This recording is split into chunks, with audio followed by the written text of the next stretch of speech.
Inyuma y'inyigisho zamaze amezi 8 kubijanye no kwandika, gutunganya no gukina amareresi, amashirahamwe ya Itilive Media na Selcom yaratanze impamya bushobozi kugwaruka 11 bakurikiranye inyigisho bise Let's Make Move. Izo nyigisho zikaba zahawe ugwaruka rumaze kwerekana ko runyotewe no gukora amareresi nkuko bivugwa na Fiacre Muhimpundu, umwe mu batanguje kandi barongoye Selcom. Turarondana natwe ugwaruka turaruhamagara bwa ngo ruze wige, ariko ntibagwa ko rwose bagwaruka rusanzwe rumaze kwerekana inyota yo kwa amareresi. Cyo twamisi yambere twabanza kuraba yuko ikintu kimwe barakoze kijanye n'ico kintu cy'amareresi. Kwaruka rwinshi, ariko abashika 10 no bose bahigwe 11 yo guheza izo nyinshi amezi 8. Uyu munsi rero kwa munsi gwaha amasertifika kubaha papuro vyerekana ko bize. Nico tuba twahuriye ngaha, tukaye dushimiye cyane abafashije bose kugira ngo izo nyinshi zishoboke, babigisha baba abafashije gufata amasanamu, abafashije gukina. Hageze gukina hakinirwa abakinyi nabo mu kubahamagara twabakoresheje ibibazo, baraza barekana uhinga bazi bwo gukina. Barenga amajana 25 babitavye ico gihe, ariko havumwe batarenga 5 canke 8 bafaginjiye muri amareresi y'ugwaruka amareresi 4.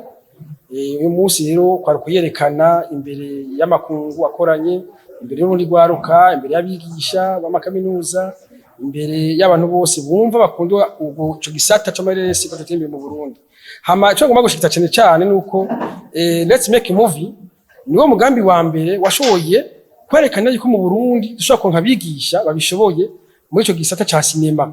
Kuko kenshi iyo hageze kwigisha bamagara abanyamahanga koza kwigisha ku bagenda 2 mugabo bigisha n'abarundi nyene, kandi bigisha mu gihe kirekire c'amezi arenga 6. Fiacre Muhimpundu aratanga kandi intumbero ya Itilive Media na Selcom mu gisata c'amareresi. Itilive Media and Communications nishira hamwe ryashizweho kugira ngo iteze imbere akaranga gaciye mu by'amareresi. Hanyuma Centre de Recherche en Communication et Media ni kigo cy'ubushakashatsi bunonosora ubumenyi mujanywe n'ibiyago bihuza abantu communication harimwo n'ibimenyesha makuru.